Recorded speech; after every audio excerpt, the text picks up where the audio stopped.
কৃষক মাঠে ধান উৎপন্ন করেন, সেই ধান আমাদের বাসায় আমরা চাল অবস্থায় যেটা দেখি, এই যে তার মাঝখানের যে বিশাল কর্মযোগ এবং প্রসেস, আজকে আমরা ডেইলি কোর্সের সাথে থেকে দেখব এর খুব ছোট্ট একটি অংশ।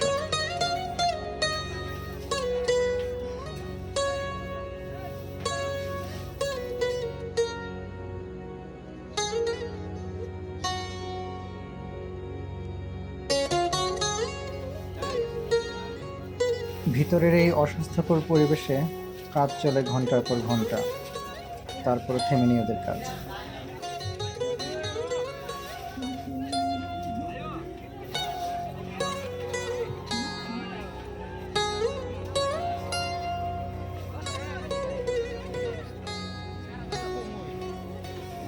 এখানে মোট কত কেজি আছে?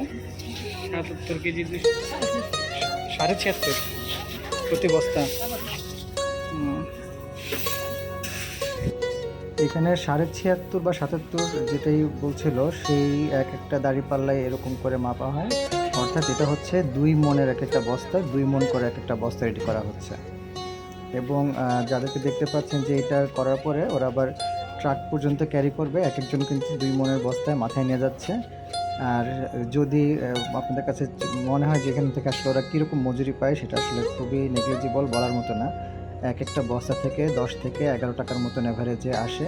সেই টাকাটা এখানে যদি 30 জন থাকে, 30 জন ভাগ করে নেয়, অর্থাৎ প্রতি বস্তায় যদি 10 টাকা ধরেন, সেই 10টা টাকা পাচ্ছে 30 জন প্রতি বস্তায়। তার মানে এটা পয়সায় কনভার্ট করা যায় ইনফ্যাক্ট। তো ওদের মজুরি খুবই কম ওদের পরিশ্রমের তুলনায়।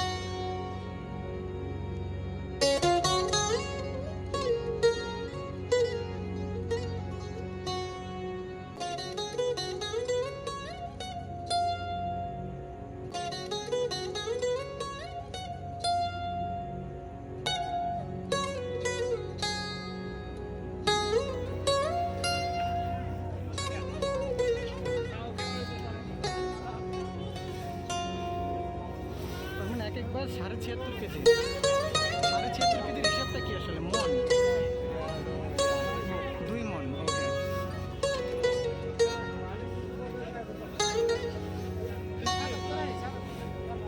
আচ্ছা,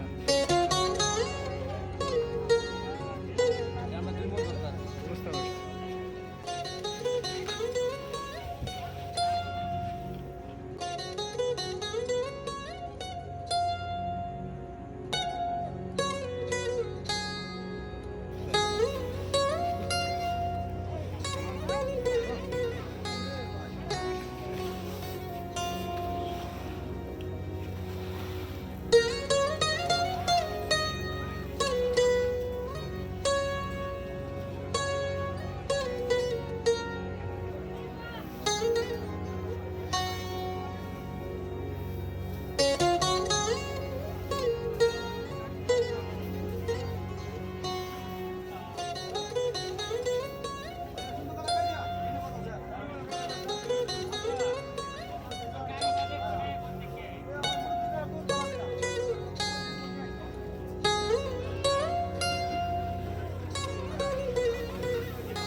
আপনারা আছেন ডেইলি কোর্সের সাথে আর দেখছেন সাধারণ মানুষের অসাধারণ পেশা, এই সিরিজের 3য় পর্ব।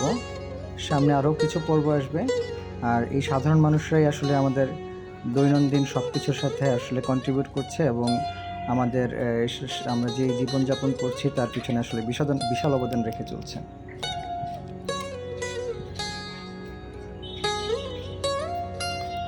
আমরা এখন এসেছি আরেকটি পর্যায়ে ধানের, সেখানে হচ্ছে যেই জায়গাটায় আসছি সেইখানে আসলে ধান ভেঙে এখানে ধান থেকে চাল উৎপন্ন করা হয়।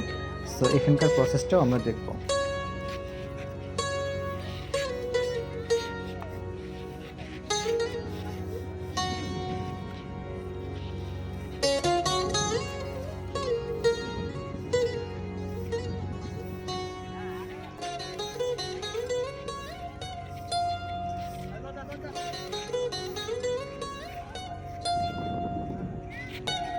এই সামনে যে হলুদ বিল্ডিংটা যেটা নিয়ে যাচ্ছে সবাই, এই বিল্ডিংটার ভিতরে কি করে? ও আচ্ছা, এটা কি ভিতরে মেশিন আছে ভিতরেটা? তার মানে এগুলা ওই গাড়িতে মানে নৌকায় যাবে না, এগুলো হচ্ছে চাল করবেন এখানে, গাড়িতে লোড দেবেন। এই যে আমরা এই যে একটা পিরামিডের মতন যাই হোক এরকম যে জিনিসগুলো দেখতে পাচ্ছি, এগুলোর নিচে কিন্তু ধানগুলো রাখা হয়। যখন বস্তায় ভরা হয় তার আগে কিন্তু এভাবে রাখা হয়, পরে এগুলো রেডি করা হয়।